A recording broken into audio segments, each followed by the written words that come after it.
Então, boa tarde, pessoal. Tudo bem? Boa tarde, tudo bem com você? Tudo certo. Sejam muito bem-vindos, né? Todos que estão aqui nos escutando também, sejam muito bem-vindos ao podcast Health Ideas, promovido pela Pixion, diretamente da Feira Hospitalar. Essa aqui é o maior evento, né, para a área da saúde da América Latina, e a Pixion tem o prazer de estar aqui mais uma vez.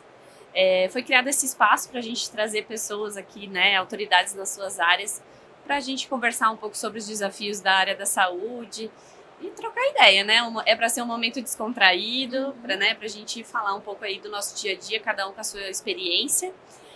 Então, obrigado por terem aceitado esse convite. O meu nome é Camila, eu sou coordenadora de Produto Inteligência na Pixion, eu cuido na parte de atenção clínica, que são os produtos relacionados a hospitais e clínicas. Então, tenho muito prazer em estar aqui, sou farmacêutica, então esse assunto é bem legal, suprimentos. Faz um tempo que eu não estou na área, né, no campo, mas é onde mora o coração, né?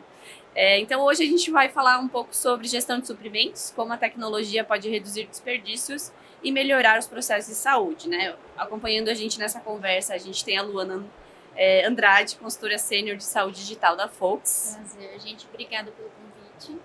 Que bom que você veio. E temos o Vitor Ferreira, CEO, falei certo? CIO, I'm sorry, no Hospital Infantil Sabará. Seja bem-vindo, Vitor. Obrigado pelo convite, é um prazer estar aqui com vocês. Obrigada. Então, antes de começar, pessoal, aí fora tem o QR Code que mostra os próximos debates, né? Caso queiram acompanhar a programação, e também pode depois receber o vídeo, né? Que vai ser gravado. Beleza? Então, eu vou começar aqui com a primeira provocativa, para a gente falar um pouco mais dessa área. Então, de acordo com o Healthcare Financial Management Association, até 45% dos hospitais ainda dependem de processos manuais para a gente gerenciar seus suprimentos, né? Como vocês acreditam que a instituição de saúde precisa lidar com os desafios de gestão de suprimentos e buscar superar um pouco da maturidade em seus processos? Quem quer começar? Luana, Vitor? Obrigada. Fique à vontade. Um ponto bem importante que eu gosto de colocar é que suprimentos em si, né, ele precisa ter os processos bem mapeados, do início ao fim. Sim. Então, esse é um ponto que eu gosto muito de contribuir quando eu vou dar uma consultoria em cliente, né? Chega no cliente, eu gosto de compartilhar isso com o cliente, passar para ele, né? Olha, a gente tem que mapear todo o seu processo e trazer essa importância, que é a gente ter um processo mapeado ali de suprimentos, do início ao fim, e as pessoas da área entender essa necessidade, né? Sim. E aí a gente consegue usar uma tecnologia que vai estar ali, vai ajudar no dia a dia, vai compartilhar no dia a dia. Então, eu gosto bastante de entrar nessa parte de processo. Mas dentro da tua realidade que você já viveu, qual que tu acha que é o processo dentro dos suprimentos mais difíceis de automatizar, de, né, usar a tecnologia? Olha, tem alguns processos. Eu já peguei processo, por exemplo, de farmácia, né? Papel, a gente está acostumado aí com o papel e a gente quer tirar o papel e quer começar agora a usar o leitor de código de barra ou até o mobile. Uhum. Então, isso às vezes acaba sendo um pouco difícil, porque as pessoas estão acostumadas com o papel. Sim. Né? Então, aí a gente tem que ir trabalhando, tem que trazer, né, o que isso traz de benefício. Um exemplo também é inventário. Inventário, geralmente, assim, em alguns lugares que eu passei, era tudo manual. Pegava o caderninho ali, Check. prateleira. A gente traz... Controle de validade no ar também. Exatamente. Não, vamos etiquetar os produtos, vamos utilizar o leitor, vamos trazer esse benefício e segurança, né? Perfeito. Vitor, quer trazer algum ponto sobre esse tema? Eu acho que além dessa característica específica que a Luana falou, a gente tem um cenário, quando a gente fala do Brasil, né, país continental, a gente tem um cenário onde a gente vive muitos desafios para poder falar do nível de maturidade das instituições hospitalares. É um país continental, a gente está falando hoje em funcionamento mais de 7.300 hospitais, e quando a gente olha os hospitais que efetivamente têm maturidade, amadureceram na gestão para fazer um investimento em tecnologias que são capazes de conduzir para um patamar diferente de gestão, a gente ainda está falando de poucos hospitais. Mesmo para processos nucleares como suprimentos. E é até engraçado, né? É meio que aquele paradigma do Tostines. O hospital não faz esse investimento porque não tem dinheiro. e não tem dinheiro porque não faz esse investimento. Então, Exato. o que acontece? A gente tem instituições que normalmente lidam com um volume muito alto de desperdício, com dinheiro que já não tem, que acaba ficando parado em estoques que não estão adequados para a realidade operacional da instituição. Então, a área de suprimentos, normalmente ela vai concorrer, quando a gente fala do orçamento para investimento, ela vai concorrer com outras coisas que normalmente ganham preferência. Se você falar assim, ó, eu tenho que investir num sistema para suprimentos, ou eu vou trocar meu enxoval, normalmente se troca o enxoval, ou se coloca uma cama nova. Então, isso é uma lógica perversa, porque isso acaba impedindo a instituição de alcançar um patamar otimizado de uso dos recursos. Exatamente. E aí você acaba tendo um hospital que é uma casa de situações críticas, muitas situações, processos críticos concorrendo, e aonde você acaba não tendo o suporte tecnológico mais adequado para que o recurso adequado esteja lá no momento e na quantidade correta. E aí isso daí acaba virando desperdício ou dinheiro parado. Então, sim, a tecnologia pode fazer uma grande diferença, faz uma grande diferença em quem já conseguiu subir esse degrau, mas no geral, no cenário nacional, a gente ainda tem muito chão, né? Muito chão para correr. E assim, suprimentos em si, estoque, farmácia, né? É recurso, é dinheiro, né? Cada seringa, cada agulha é um recurso e então, se não tiver uma boa gestão, né, e um cuidado ali com esse recurso, você está jogando dinheiro no lixo, né, literalmente. Né? Se tiver, sempre tentar fazer uma gestão descentralizada, né, ter farmácias centralizadas ajudando ali, apoiando para não, né, ter tanta devolução. Enfim, são vários processos dentro desse fluxo que podem ser otimizados ali para evitar desperdício, né? Exato, eu tive algumas experiências que eu levo para a vida toda, que eu fui implantar o sistema MV, né, que eu era consultora da MV no hospital, e eu cheguei lá e a coordenadora da farmácia, ela não queria utilizar o leitor de código de barra para inventariar. Então é uma experiência que eu levo para a vida toda. E eu fui ali trabalhando com ela e trazendo a importância disso. Né? Quanto que isso é importante, sua rastreabilidade, você vai otimizar seus processos. E no fim a gente conseguiu avançar para isso. Foi um convencimento para conseguir Mas foi muito bom, porque quando eu saí de lá, ela falou, nunca mais vou fazer manual. Sim. Sim, a gente reduz, né, o erro de medicação. E dentro da realidade que vocês já, né, trabalharam, vocês viram a utilização, por exemplo, de dispensários eletrônicos, né? Sim. Tecnologia aliada ali para também. É interessante, né? Muito. Dentro do Sabará tem essa experiência ou ainda não? No Sabará, a gente, como a questão do hospital pediátrico é muito diferente, ainda mais quando a gente fala em termos de suprimentos, a gente tem diversas soluções. Mas o que eu queria dizer é o seguinte, você falou em dispensário eletrônico, né? E a Luana acabou de dizer, eu tive uma experiência que no final a pessoa do outro lado falou, olha, nunca mais eu vou fazer. Isso é um cenário comum de quando você vence a barreira da resistência à mudança. Sim. Normalmente as pessoas têm medo da tecnologia, têm medo de perder o posto, de perder importância, de perder relevância, mas uma vez que você consegue o espaço para apresentar, para treinar adequadamente, para demonstrar os benefícios da tecnologia, a pessoa, ela parece que ela nunca viveu outra situação, ela nunca viveu sem aquela tecnologia, ela não quer mais viver sem a tecnologia. Antes, né? E é difícil mesmo, porque a tecnologia te coloca num patamar que você não alcança na gestão humana, um patamar de percepção, de responder em tempo real. E aí, de novo, esse cenário de maturidade, ele cobra um preço da gente. Hoje, quando a gente fala das instituições hospitalares, poucas instituições possuem projetos de integração de sistemas.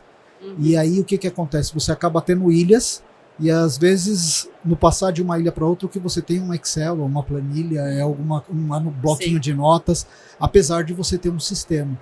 Então, quando eu falo que são muitos desafios, é que não tem um roadmap que você fala, faz isso daqui, porque cada instituição é um universo em si. Exato. Então, a gente precisa olhar para a área da saúde, para a vertical saúde, com um olhar mais de sustentabilidade. A gente precisa ser mais efetivo nessa gestão e derrubar essas resistências que a gente percebe que acontecem em todas as instituições de uma forma mais pragmática. Eu acho que hoje a gente perde muito tempo. E tempo é recurso, tempo é dinheiro. Cada mês que você faz um inventário na mão, com certeza é um nível de... Pessoas, isso aí. Né? Eu concordo. E eu também acho a importância que as pessoas que estão na linha de frente ali, inventariando, elas têm que conhecer o impacto que isso dá, né? Então, se eu fizer um inventário errado, eu vou impactar no contábil, Então, é todo um sistema integrado. Eu acho bem interessante essa parte que o Vitor falou também. Deixa eu só fazer mais uma pergunta antes para a próxima provocativa. A gente estava conversando antes aqui, né, de iniciar a conversa. Ele falou que foi para RIMS, lá, né, em Orlando. E lá ele viu várias health techs, enfim. E a gente falou um pouco de inteligência artificial. Dentro desse cenário, você viu alguma coisa lá mais voltada para a área de suprimentos que te impressionou ou não? Total, porque digamos, o grande assunto da RIMS esse ano, foi isso. Eu colocaria 2, né? Tinha muita coisa de segurança, porque segurança a gente está sempre correndo atrás, né? Infelizmente, os hackers, a galera do mal tem mais recurso e tem mais tempo. Por aí, né? A galera quer os dados. Então tinha muita coisa de segurança e tinha assim uma explosão de soluções com inteligência artificial. E aí a gente chega nesse cenário que no final das contas ele representa otimizar o recurso financeiro que você tem e prover mais segurança para o paciente, porque quando você consegue predizer como é que vai ser o seu consumo, quando você consegue predizer que tipo de medicamento que tem que estar disponível, em qual quantidade, para qual situação do hospital, isso significa segurança para o paciente. Sim, isso significa que você ganha o poder de comprar melhor, de negociar melhor. Quando você não tem ferramentas desse tipo para predizer, para mecanicamente, né, digitalmente, receber os alertas do que vai faltar, não do que está faltando. Sim. O que vai faltar de acordo com o seu consumo, com o nível, né, enfim, CIDs. É aquela coisa assim, cara, é o seguinte, se mexe porque daqui a 2 meses vai faltar o insumo tal. Aí eu tenho tempo de negociar, de comprar bem, eu tenho tempo de olhar o mercado. Comprar bem faz toda a diferença. Eu tenho tempo. Agora, se eu estou olhando no retrovisor, se eu estou olhando assim, putz, olha, preciso para hoje e já acabou, não tenho mais, você vai sair correndo, você vai pegar emprestado, o custo disso vai ser alto. Sim, vai fazer uma compra emergencial, aí lá em exatamente. E esse patamar preditivo são essas ferramentas digitais. Inteligência artificial é uma das armas desse arsenal. Sim. Tem várias, né? Eu acho que para você chegar, por exemplo, no que estava lá na RIMS, na inteligência artificial, quando a gente fala da maturidade das instituições brasileiras, tem um caminho longo. E esse caminho longo passa, sim, por uma discussão mais séria sobre integração, sobre Open Health, sobre os sistemas conversarem, para a gente ter ponte do dado transitado de um lado para o outro e a gente conseguir olhar o cenário integral de uma maneira mais fácil do que é hoje. Hoje ainda é sofrido, independente da solução que você tenha no seu hospital. Engraçado, né? Eu estava escutando os outros podcasts e em todos eles o assunto sempre acabava em interoperabilidade, sobre como trocar essas informações, que não adianta eu estar aqui e lá não receber, enfim, muito bacana. Eu vou para o próximo questionamento aqui, a provocativa. Então, segundo o relatório do Health Supply Chain Association, a adoção de soluções tecnológicas pode reduzir os custos do OPME em até 20%. O OPME, né, para quem não sabe, órteses, próteses e materiais especiais, que são normalmente materiais de alto custo utilizados dentro do centro cirúrgico. Então, refletindo sobre isso, como vocês enxergam que a instituição de saúde deve utilizar a tecnologia para otimizar os resultados da gestão da cadeia do OPME? Esse ponto é um ponto que eu falo que é sempre o calo do consultor, porque o OPME ele é uma realidade diferente em cada hospital que a gente vai visitar, né? Então, para a gente poder ter um processo todo completo, desde a entrada do OPME, enfim, até o faturamento em conta, a gente sempre sugere. O médico está solicitando o OPME lá no consultório. Legal, a gente tem que ter uma integração com essa solicitação que vem para o hospital, que integra com o nosso pré-agendamento. Do pré-agendamento a gente vai mandar para a cotação, manda para a operadora. Então tudo isso são sistemas integrados que a gente consegue ir acompanhando o processo do início ao fim, até a emissão da nota fiscal para o paciente, né, que vem pela operadora. Então eu acho assim, eu super recomendo que tenha sistema integrado desde o consultório médico até o final do processo. Para que a gente consiga acompanhar a cadeia inteira. Sim, né? É primordial, né? Primordial. E é um recurso que precisa ser acompanhado de perto, né? Precisa, a OPME precisa. E cada lugar tem uma realidade diferente. Um exemplo é o Sabará, né? Quando eu passei por lá, vi um pouquinho da OPME na época, é diferente. Então, assim, cada lugar é sua realidade e você vai se encaixando. Mas você vai sempre trazendo os melhores resultados para a empresa, né? Para o hospital. Sim, para cada instituição. Eu acho que só na fala de vocês dois apareceram 2 palavrinhas. Quantas vezes ela falou em integração e você falou em alto custo. né? É alto custo. Então você imagina que só nesse exemplo da Luana, a gente pode pegar um hospital e ver que só nessa linha, essa linha lógica que ela falou de relacionamento, talvez a gente tenha passado por 4 sistemas. 4, 5. E se a gente não conseguir transitar os dados de um sistema para o outro, a gente começa a não ter o subsídio legal para tomar uma decisão. Para tomar a decisão no menor tempo, para ter a informação estruturada da melhor forma. Isso mostra por que em todo podcast tu vai chegar mais ou menos na mesma coisa. Hoje, o grande problema da saúde brasileira é desperdício.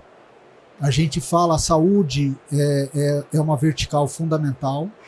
A gente vê que ela não é sustentável já há algum tempo. A gente vê que os custos na saúde crescem mais do que em outros setores.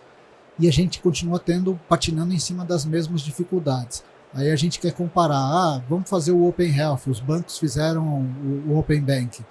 Na saúde tudo é mais complicado, porque na saúde a gente está lidando com vidas. Então existe uma resistência muito grande a você despersonificar as responsabilidades e jogar, por exemplo, para um sistema e jogar, por exemplo, para uma plataforma. Por quê? Porque se acontecer uma bobagem, quem que responde por aquilo? Exato. É diferente de uma transferência bancária errada que você rastreia, recupera e paga uma indenização e está tudo certo. Não, ali pode perder uma vida, né? Então, a resistência à mudança é muito maior.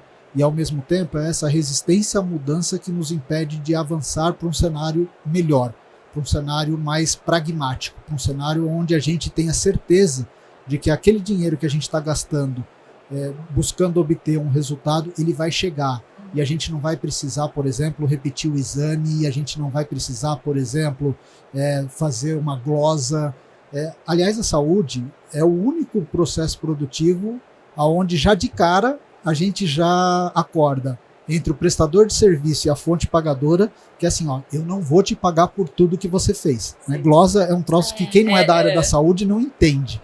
Eu estava falando sobre isso mais cedo, é muito louco isso. É muito louco. Então, eu não consigo imaginar um caminho de melhoria, um caminho de evolução para a saúde brasileira que não passe por um incremento tecnológico inteligente e forte. Investimento em tecnologia, no final, resulta em credibilidade e segurança para o paciente. Aqui, a gente está falando de suprimentos, mas a gente pode transportar essa fala para qualquer processo que você queira. Você fala, sei lá, agenda. Puxa, o que a gente joga de dinheiro fora hoje porque tem no show, porque o cara marca a consulta e não aparece no dia, e aí não dá tempo de você colocar alguém no lugar. Ou, sei lá, nutrição, a quantidade, porque saiu a receita errada.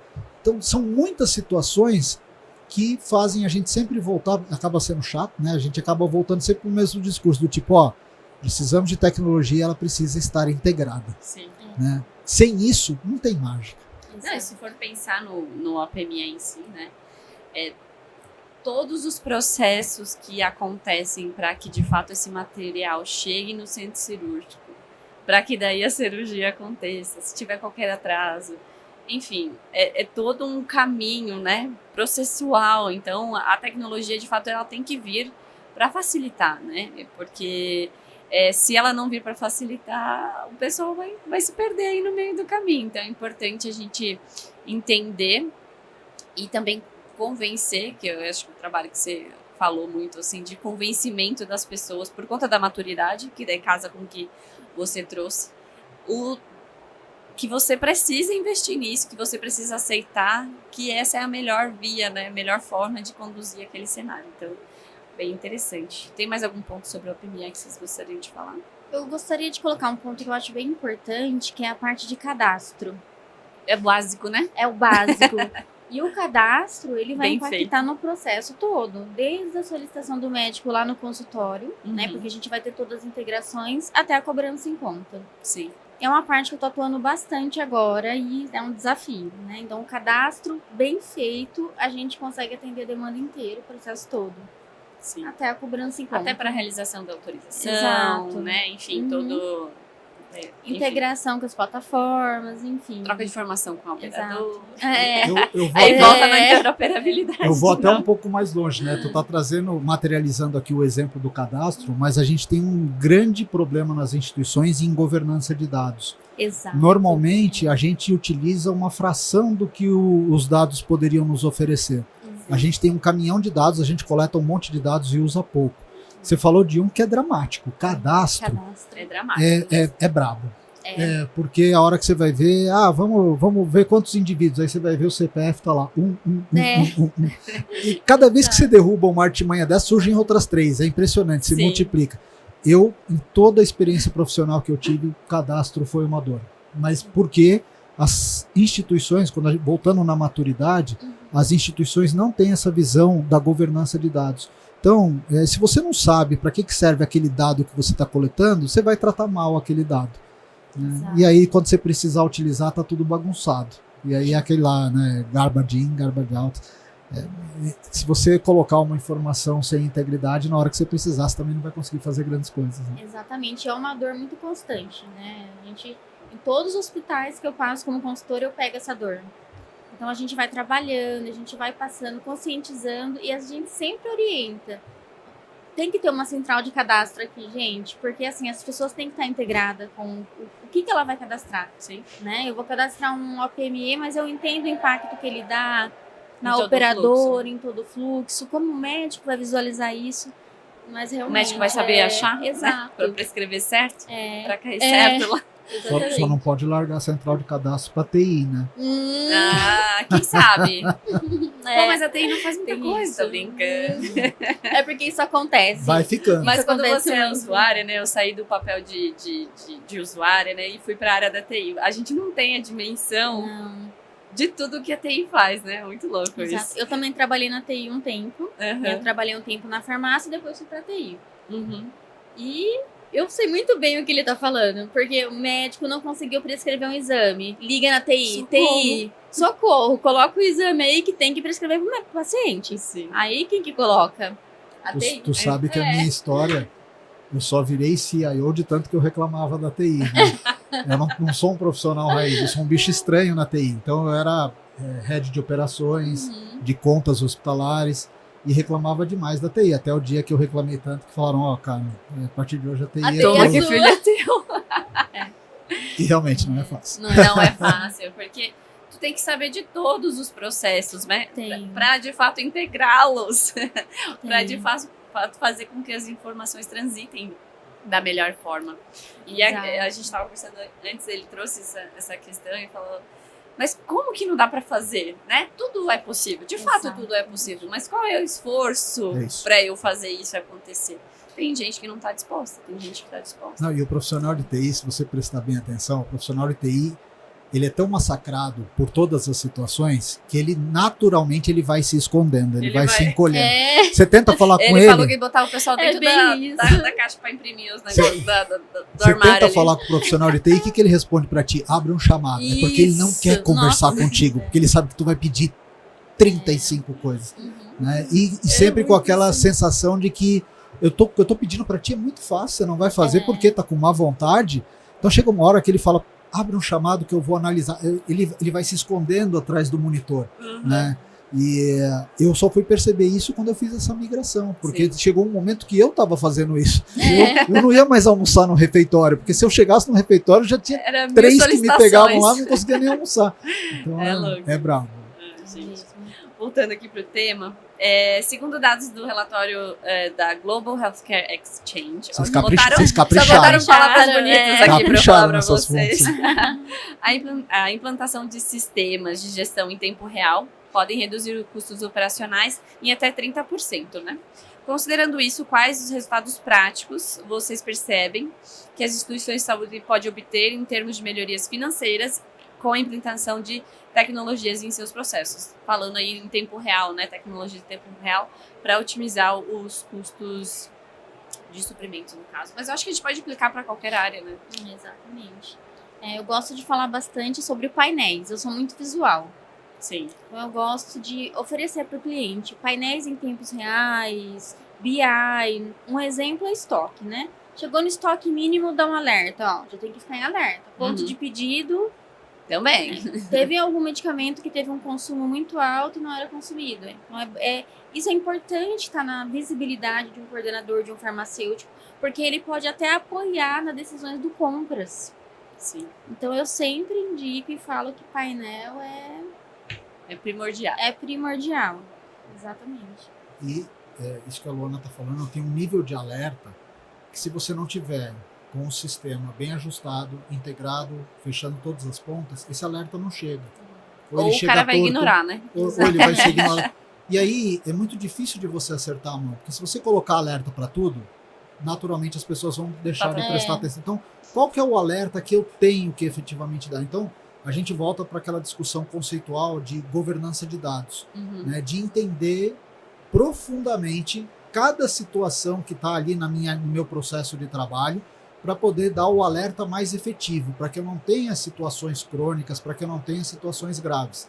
É muito difícil você chegar nesse ponto de excelência. Então, quando a gente, sendo coerente com o início, né, 7.300 hospitais, 5% desses hospitais hoje têm maturidade tecnológica para fazer uso pleno das tecnologias.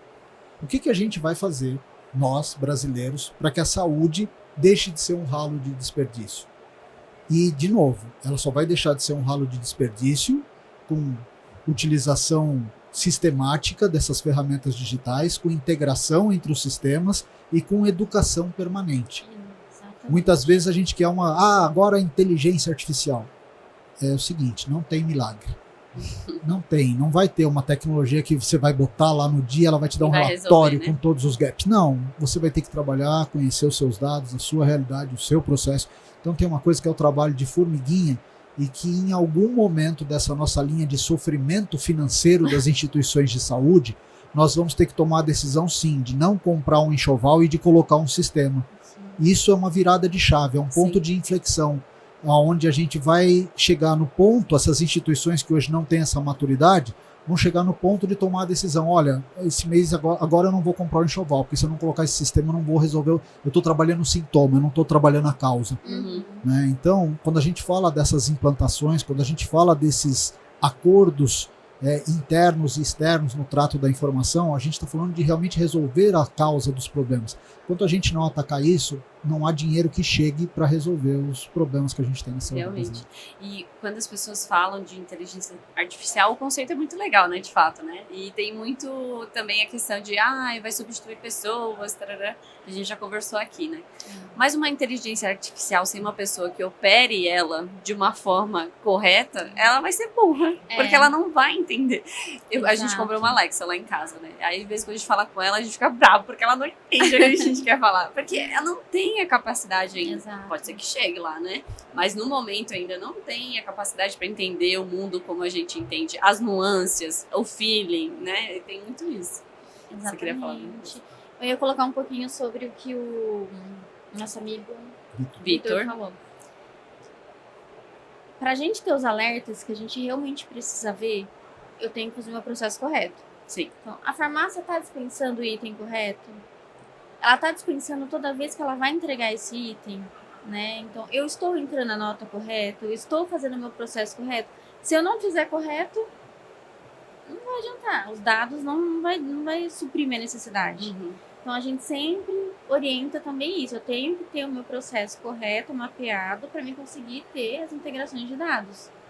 Sim. Eu acho isso interessante. Isso é maturidade. Maturidade. Significa que as pessoas foram treinadas e mais do que treinadas, que elas têm a consciência dos desdobramentos que aquele ato vai gerar.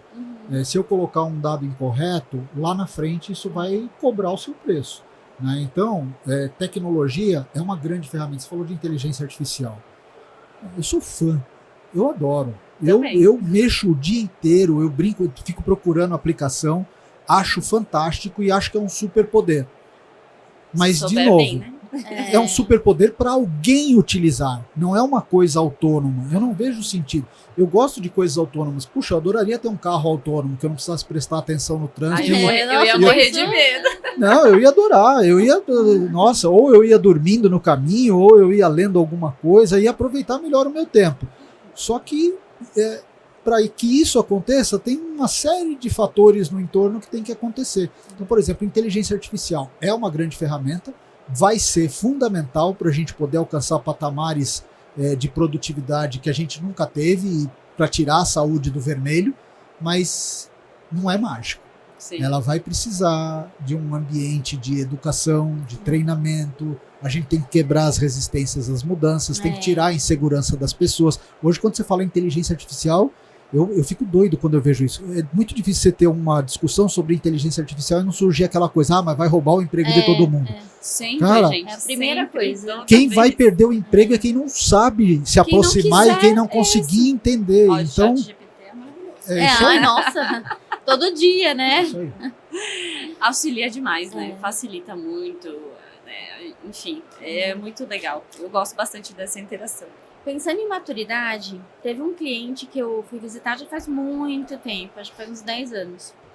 E eu entrei na farmácia hospitalar e a farmácia, ela foi toda estruturada para facilitar a movimentação dos atendentes. Então, assim, foi construído ali 80-20. Que lugar é esse? Maravilhoso, porque a farmácia normalmente é lá no final do... Exato. É lá no finalzinho do lugar. Do lado da TI.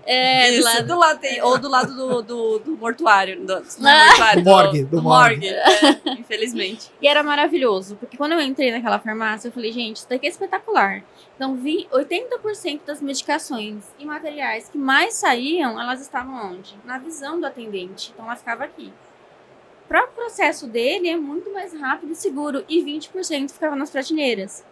Então, foi algo que eu cheguei nesse cliente e falei, nossa, esse aqui tem maturidade mesmo, né? Porque ele já... Ele entendeu, né? Exatamente. Ele entendeu a necessidade dele e depois ele veio com a tecnologia e implantou ali o mobile para fazer a dispensação. Eu visitei o ICESP aqui em São Paulo, né? E eu achei maravilhoso o que eles fizeram. Não sei se vocês já tiveram oportunidade ali. A farmácia é o coração do hospital, então tem um elevador próprio. Olha, que vai, cada andar tem uma farmácia. Eles têm, esqueci o nome daquele negócio, pneumo. Que vai no tubo lá, né? Que dispara a medicação. Pneumático. Pneumático, perfeito. Para facilitar toda a logística, porque, né, tempo, né, para poder levar, porque senão vai ter que ter um mensageiro para levar as medicações para os setores. Isso também, né, gente? Isso também atrasa. Na Arábia Saudita, eles têm muito aqueles robozinhos, né, que vão levando o remédio. Isso facilita demais a vida. É sonho, né? É sonho. Eu nunca vi aqui no Brasil. Eu nunca vi também, mas é um sonho. Você já viu? Já vi. Na verdade, essa semana que passou, eu fui fazer uma visita num hospital e que eu achei fantástico, que eles já estão colocando robôs de entrega. Então é um robô autônomo, que não tem trilho pré-especificado, nada. O robô, você grava nele a local das entregas, as unidades, e aí no horário programado você tem lá quanto que ele vai demorar para fazer aquela trilha, você bota todos os medicamentos no robô e larga, ele vai sozinho. Eu achei fantástico. Isso significa que não vai mais ter atraso, isso significa que se ele for bem municiado, o medicamento vai chegar certinho ali na hora. Então, de novo, é um superpoder. Mas eu tenho que ter uma aplicação prática. O papo que a gente estava tendo agora há pouco sobre inteligência artificial é maravilhoso, mas a gente precisa encontrar as aplicações práticas aonde a gente vai colocar a inteligência artificial para resolver problemas que a gente demora muito para resolver. Que até chegar lá tem tanta coisa antes, né? É a questão da maturidade, né? Eu preciso, antes de tudo, colocar alguma coisa que esteja integrada, que não esteja só na minha planilha ali, e que no dia que eu falto ninguém sabe onde é que eu guardo. No geral, as instituições hoje estão nesse patamar. Então tem uma questão a ser superada que demanda, sim, consciência coletiva, que demanda minorar a resistência à mudança e que decisões importantes sobre investimento. A gente sabe que não tem dinheiro para tudo. Mas se a gente continuar escondido atrás da complexidade da saúde e não caminhar na direção dos investimentos que são necessários para a gente estar num patamar melhor, não tem solução. A gente está patinando em coisas que a gente já deveria ter resolvido. Hoje, por exemplo, você falar que 50% dos hospitais brasileiros ainda não tem um prontuário eletrônico do paciente... Para mim isso é alucinante. É dolorido, né? Qual que é o nível de segurança que essas instituições conseguem oferecer naquilo que é mais caro, que é o dado do paciente? Né? Tá bom, a gente pode olhar o copo meio cheio, né? Os outros 50 caminharam. Mas quando a gente olha como estão utilizando o prontuário eletrônico do paciente, a gente também percebe que tem um déficit muito grande, não utiliza todas as ferramentas que estão disponíveis. Tudo isso é educação e investimento. Então, tem aquela coisa que é a promessa, né? Se a gente andar aqui pela feira, a gente vai ver um monte de gente falando, olha, o meu é fantástico, o meu não vai mais acontecer erro, o meu mais não aquilo. Mas tem o mundo real, que o mundo real é implantar, trabalhar para que todos utilizem da forma correta. Cadastro, então, pelo amor de Deus. É o primeiro, né? Tem um mundo real que se impõe. No mundo real, o que eu percebo é que muitas vezes existe uma desilusão. Se você perguntar hoje para esses 50% que usam um prontuário eletrônico, seja ele qual for, você fizer uma perguntinha simples assim, ó, tá satisfeito ou tá insatisfeito? Putz, olha, mais de 80% vai estar insatisfeito. Exatamente. Aí se você complementar essa pergunta assim, tá, e o que você utiliza na plenitude ou não? Eu te diria que 100% não vai utilizar. E na verdade eu acho que eles tem locais que nem conseguem avaliar isso, né? Se de Maturidade. fato ele utiliza ou não, né? Então essa é a questão. E é muito comum a gente chegar em hospitais para fazer algum levantamento de processo. O hospital ele já tem um sistema ERP e a gente pegar um monte de planilha. Mas por que você não usa o sistema? Por aqui é mais fácil. Ou mais porque rápido, não conhece, talvez, né, a funcionalidade do sistema. Então a gente pega muito isso. Muito mesmo. Aí é questão da maturidade. O Excel, também. né? Excel. Maravilhoso, né? E olha só, a gente fala de dificuldade com recurso financeiro nos hospitais. Mas você entra nos hospitais, quando você coloca uma lupa, você vai ver tem soluções ali que se sobrepõem. Aí você pergunta assim, ó, que vocês utilizam aqui de ferramenta de workflow? Aí a hora que você vai ver tem 4 dentro da instituição. Só que não tem uma definição de qual que é a que deve ser utilizada institucionalmente. Por quê? Porque são coisas que vêm dentro do pacote da ferramenta A, da ferramenta B, da ferramenta C, e aí você acaba não internalizando qual que é o padrão. Então a gente tem problemas muito sérios quando a gente olha para os padrões operacionais dos hospitais. As mesmas ferramentas são utilizadas de 200 formas diferentes. E muitas vezes, na maioria delas, não da forma que o fabricante recomenda. Exatamente. Vai dando jeitinhos, Vai dando né? um jeitinho. E aí acaba não utilizando, é verdade? E dá o chabu, eles abrem o chamado. Aí manda pra TI, abre o S. É louco isso, né? Porque se for pensar no processo básico ali, né, de suprimentos, é fazer adquirir o processo, dar entrada na nota, fazer o armazenamento correto, dispensar, né, para o paciente. O paciente não utilizou, retorna isso para a farmácia. Então é um fluxo Parece tão simples. Parece simples, né?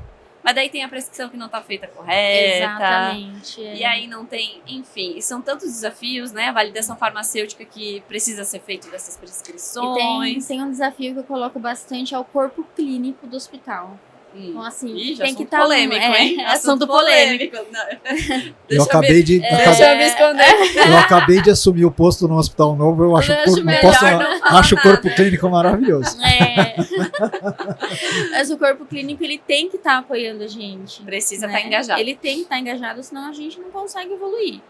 E eu adoro quando eu vou implantar um sistema e eles falam pra mim, a gente tem um médico da TI. Eu falo, ai, que gostoso. Eu falo, nossa, isso faz total diferença. Eu lembro quando eu fui implantar, eu era farmacêutica, eu ainda não estava na área da tecnologia, mas me pediram apoio para implantar a parte da prescrição que ainda era manual. E assim, tem aqueles médicos que ficam super felizes, assim, de ai, que legal, isso vai, olha, eu consigo fazer isso. Tarará.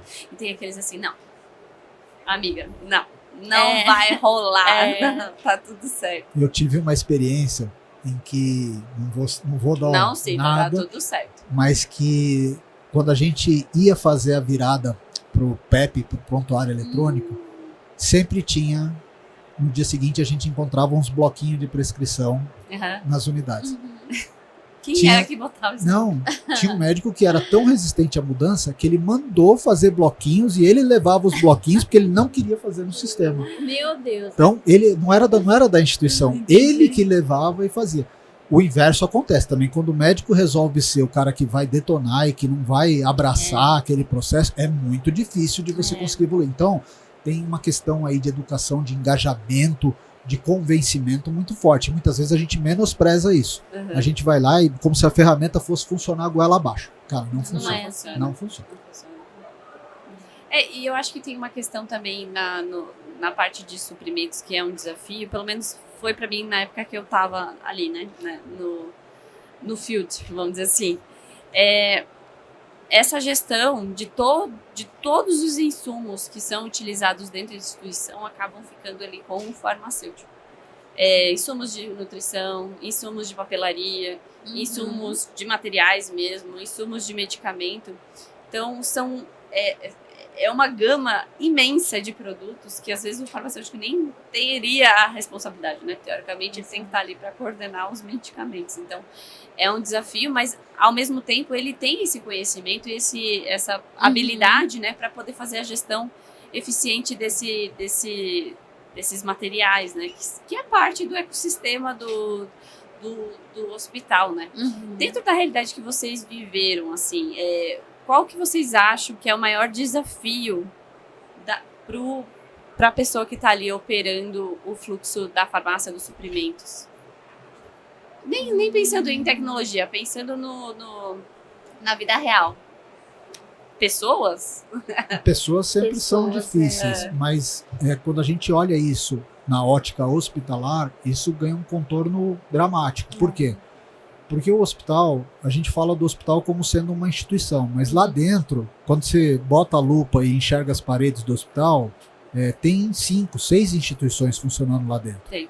Lá dentro tem um hotel, lá dentro tem um restaurante, lá dentro tem uma lavanderia, lá dentro tem uma clínica, lá dentro, enfim, e em nenhum outro tipo de instituição que eu conheça, você tem tantos profissionais de nível superior disputando o protagonismo dos processos.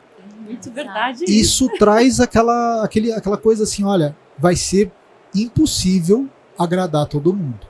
Porque para eu te agradar, eu vou ter que desagradar ela, para eu agradar ela, e é assim. E a gente tem que ficar fazendo esse caxangá o tempo inteiro e olhando o que é melhor para casa no geral. Não tem como deixar todo mundo feliz. Alguém estava acostumado a só preencher uma planilha, vai ter que fazer em 2 lugares diferentes. Alguém vai ter que primeiro imprimir um relatório, coisa que antes fazia com o seu caderninho. E esse jogo, essa negociação interna do melhor status de cada processo, é um contínuo, porque a tecnologia não para. Então você imagina o cara que aprendeu, que finalmente foi convencido que ele tinha que pegar a pistolinha e tinha que bipar tudo aquilo. Aí você chega para ele e fala assim, não, mas agora a gente tá com uma ferramenta aqui com inteligência artificial, tu não vai mais nem precisar bipar. Ele já vai falar, opa, peraí. Como assim? Epa, tá me demitindo? Exato. Ou coloca um armário de dispensação lá, onde a enfermeira bipa a prescrição e já sai, né? Não precisa nem dele lá. Então tem temas que a gente não dá muita importância hoje no hospital e que a gente tem que valorizar. Essas disciplinas correlacionadas com o uso adequado da tecnologia, a questão da resistência à mudança, a questão da educação continuada, tudo isso tem que estar vocacionado para a gente olhar para a melhora da nossa produtividade e para a segurança do paciente. Sim. Então, quando você aplica isso, seja na farmácia, seja no suprimento, seja na nutrição, seja dentro de uma unidade de internação, você vai encontrar comportamentos muito parecidos. E que não vai ter mágica. Você vai ter que trabalhar para que esses comportamentos sejam positivos, aquela diferença que você está trazendo, aquela coisa diferente, aquele sistema novo, aquele novo jeito de fazer as coisas. Isso é o tempo inteiro. Eu concordo. E assim, na verdade, não tem um ponto, né? Não. Tudo é desafiador, né? Tudo. E eu acho que o que é mais doloroso, eu falo pra gente que é consultor, né? É você chegar, implantar e ensinar, treinar, aí a pessoa, enfim, vira pra você e fala, ai, mas isso tá demorando mais do que eu imaginava. Aí você fala, aí você tenta convencer ali, não, mas não é bem assim, se usar a ferramenta assim, você vai ver o resultado no final. Então isso é muito desafiador. Muito. Eu tive um caso que a gente fez ali uma atualização do sistema e a pessoa chegou para mim, sabe quando a pessoa já vem totalmente armada? Mas assim, ela falava assim, olha, nessa tela aqui, na versão anterior eu demorava 21 segundos, agora está demorando 43, você quer me falar que isso daqui é melhor? E sim, era melhor, porque estava integrado, mas ali naquele pedaço, caraca, para lidar com isso é jogo duro. É jogo duro. E aí você tem que partir para, né, convencê-los, né, que vai ser melhor, a gente vai ter um bom resultado, você vai ter uma boa rastreabilidade. É bem desafiador. Agora, sabe que eu acho que assim, né? olhando para o nosso momento atual. Eu acho que a gente está na iminência de ter uma mudança grande. Porque hoje, quando a gente fala de tecnologia, muitas vezes a tecnologia demanda que você coloque o seu comportamento num quadradinho e que mude tudo. E a inteligência artificial tem nos trazido a possibilidade da gente poder trabalhar em linguagem natural. E os sistemas ficarem mais inteligentes e compreenderem aquilo que a gente está falando, sem que a gente precise adaptar o nosso discurso. Sim. Né? O exemplo, eu estou começando o teste com uma plataforma que tira o médico do computador. Que o médico, ele começa a conversar com o paciente, a plataforma captura essa conversa, consegue identificar o que é fala do médico, o que é fala do paciente, e no final, quando termina a conversa, consegue transportar isso para uma nota clínica estruturada. Nossa. Um nível muito alto de assertividade. Isso é uma mudança grande de paradigma, né? Porque Total. é aquela coisa, por mais que o cara... E eu quando eu fui fazer o teste, eu tive a oportunidade de fazer já em 2 instituições. Uma vez, quando eu fui fazer o teste, eu fiz questão de chamar o médico mais resistente que eu tinha, aquele que não gosta de tecnologia, e no final ele estava olhando aquilo... Já estava sorrindo aqui, ele estava né? positivo, ele estava falando, pô, isso aqui é legal. Então, esse tipo de coisa é que muda a estrutura, né? Muda o status quo. Então, a gente precisa achar esses caminhos. Então, você falou há pouco da inteligência artificial. A gente precisa encontrar aonde a inteligência artificial é matadora para melhorar a nossa vida. Então, você imagina um médico que hoje quer olhar para o paciente, mas tem que preencher Ali, 200 hoje ele campos. não olha, né? Vamos ser sinceros. Ele não consegue, né? Aliás, o grande motivo de burnout hoje são as exigências dos sistemas. Sim. Então, imagina a gente conseguir atender as exigências dos sistemas, mas ao mesmo tempo dar liberdade para o médico dar atenção ali para o paciente, olhar para o paciente, e o ambiente conseguir capturar aquilo que é necessário para deixar o registro bem feito. Então, são coisas assim. Isso a gente só vai conseguir essa mudança de paradigma com um trabalho permanente para investir em tecnologia, educar as pessoas em tecnologia. É isso. Pegando o gancho, sempre ouço, nossa, mas eu tô demorando mais agora e não tô dando atenção pro paciente. Aí você fica com aquele coração apertado, né? E você fala, não, mas vai melhorar, você fica tentando entrar num convencimento. Tem um processo que eu gosto bastante de falar, que é o do centro cirúrgico.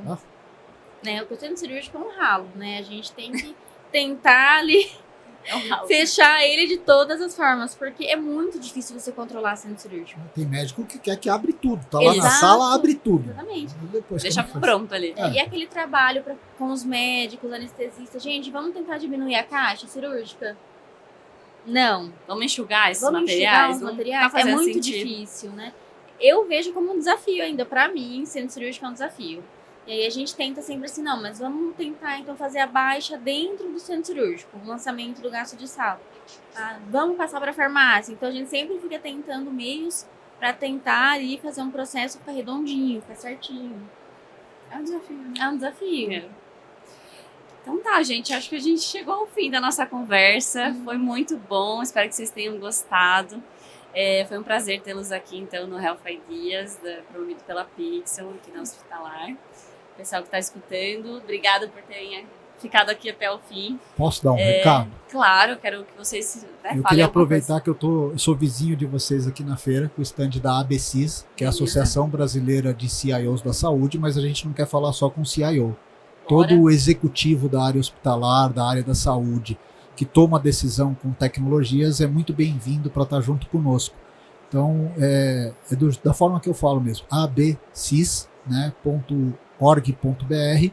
No nosso site ali, a associação é gratuita, hoje nós temos mais de 700 associados, então aproveitar e deixar o merchan aqui da associação, porque é um instrumento importante nesse desafio que a gente falou aqui, de educar, de conscientizar, né? De aproximar. Então é uma instituição que eu gosto demais e que acho que faz um bem para o nosso ecossistema em trazer essa discussão permanente sobre o uso inteligente das tecnologias. Obrigada por ter vindo, Vitor. Obrigado. Obrigada, Luana. Obrigada, eu que agradeço. Foi muito bom. Foi bem fluida a nossa conversa, né? Foi bem muito legal. Muito lindo. Se deixar, a gente fica aqui o dia inteiro. Sim, porque então, suprimentos é muita coisa, né? Começa a envolver. Muito bom. Então, muito obrigada, pessoal. Até a próxima, então. Valeu. Até, obrigado. Tchau, tchau.